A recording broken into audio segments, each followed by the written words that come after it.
こんにちは。今日は、ろくろでの中心の取り方について説明してみようと思います。アマチュアの人たちのね、ろくろを引いてる姿とか、ろくろっていうか、削りですね。削りのやってるのを見てると、やっぱりね、中心取れてないことがすごく多いんですよね。去年、スペインでちょっとワークショップをやったんですよね。その時も、その時はスペイン人の他にも周辺の EU の人たちとか来てたんですけど、中心をちゃんと取る人、どれぐらいかな？ 1 割ぐらいしかいなかったような気がしますね。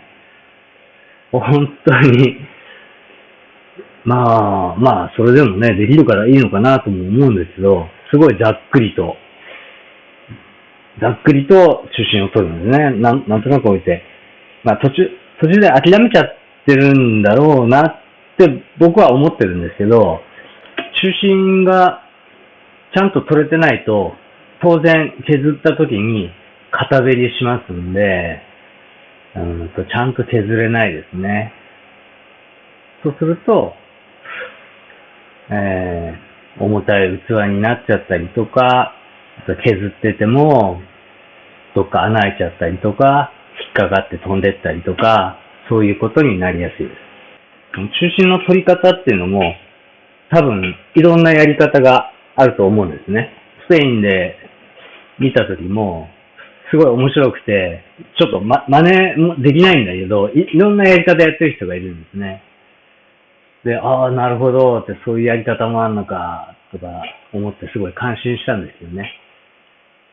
ただ、いろんなやり方してるんですけど、あんまりちゃんと中心は取っていませんでした、皆さん。で、あのー僕も昔当時テストをやっていた時に、やっぱり生徒さん、中心取るのね、すごく苦労するんですね。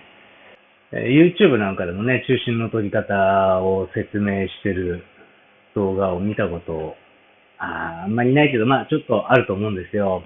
で、大体は、あのなんか、慣れろ、みたいなことになってるんですよね。じゃなくて、今日は、ちゃんと、少しね、ロジスティックに説明してみようと思います。役に立てばいいかなと思います。はい。はい、それじゃあですね、今ね、これ iPhone を首からぶら下げてます。鏡で見えるかな？こんな感じでこれでちょっと撮っていってみようと思います。で、これをね、まず中心取って、これでちょっと解説してみようと思うんですけど、僕がよくやってるのが、通常は、こう叩く方法ですね。これで取れました。で、このやり方はですね、本当に、慣れろっていうことになっちゃうんですよね。一応ちょっと、このやり方も解説しておきますね。このやり方は、えー、これは、その人その人ね、感覚あると思うんですけど、僕の感覚では、一番手前に来たときに、2時ですね。これは今右回転なので、2時の方向からこう叩くんです。感覚としては手前にこうやって持ってくる感じですね。こうやって。こういう感じで持ってきて、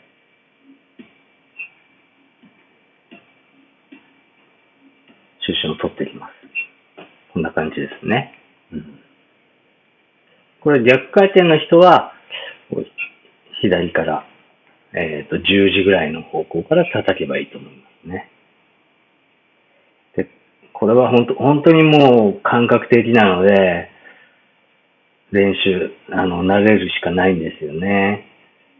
じゃなくて今日はですね、もうちょっとちゃんとわかりやすい方法で。えーっと、そうだ。ちょっとマジックを。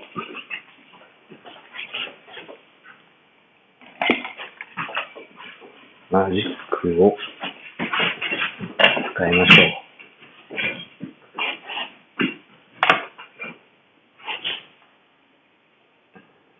で、まず中心の取れてない状態です。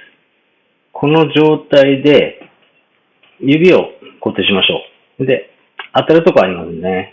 当たったところが一番手前に来てるっていうことなので、これを対角線上に押し出します。単純に当たるところの対角にまっすぐ押し出します。で、最初はね、すり出しが大きいんで、ぐっと戻してもいいんですけど、だんだん中心に近づくにつれて、ちょっと押すだけになるんで、そこら辺はね、気をつけてください。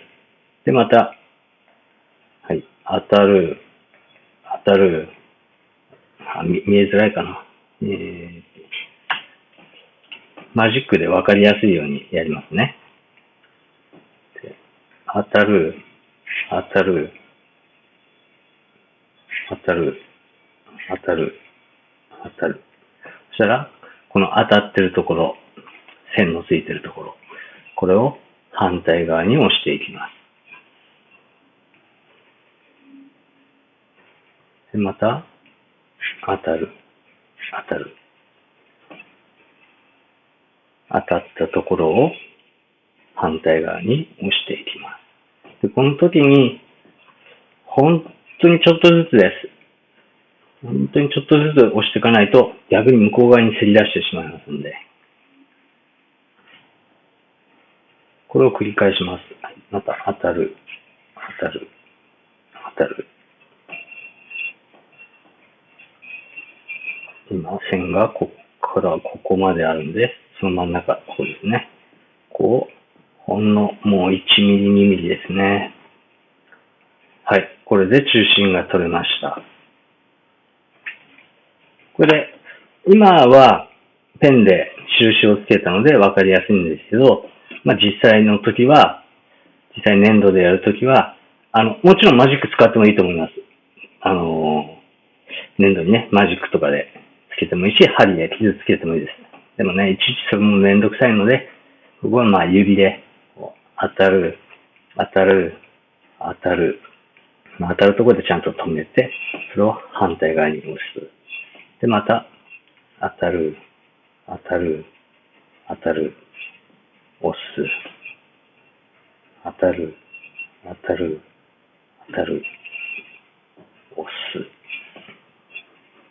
当たる、当たる、当たる、当たる、押す。こんなもんかな。まだちょっと、もうちょっとですね。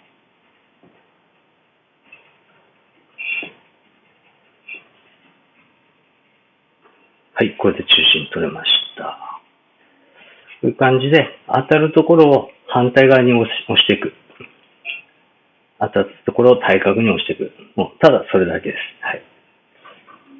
ポイントとしては、当たるところを的確にちゃんと当たった時に止めれるかですね。当たる、当たる、当たる、当たる、当たる。それで、その人のね、癖みたいなのがあると思うんですけど、当たるって言って、そこからちょっと行き過ぎたりすることあります。そしたら、自分の癖としてはどれぐらい行き過ぎてるかっていうのを、が分かるようになれば、ちょっと戻してやればいいな、とか、ね。そういうのがだんだん慣れてくると思います。基本的にはちゃんと当たるとこ、やっていけばいいと思います。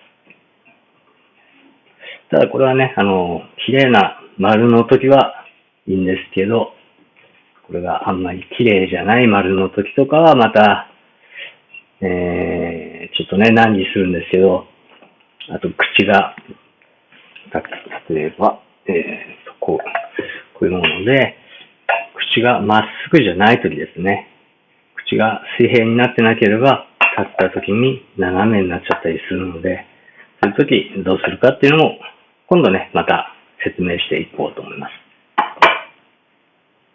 今日は、まずこの、当たる、押す。当たる、当たる、当たる、当たる、押す。たる、当たる、当たる、押す。このやり方で練習してみてください。本当、わかんないときはね、こうやって印をね、ペンでもいいですし、針で傷つけるでもいいです。どうせ削るんでね、多少針で傷ついても大丈夫ですから。そうやって目に見えるようにしていくと分かりやすくなると思います。はい。ということで、中心の取り方をちょっと説明してみました。また、次はいつになるかちょっとわかんないんですけど、斜めの時とかね、ちょっといびつなものの中心の取り方なんかも、そうですね、そのうち説明したいなとは思います。それではまた、次の動画楽しみにしていてください。ありがとうございます。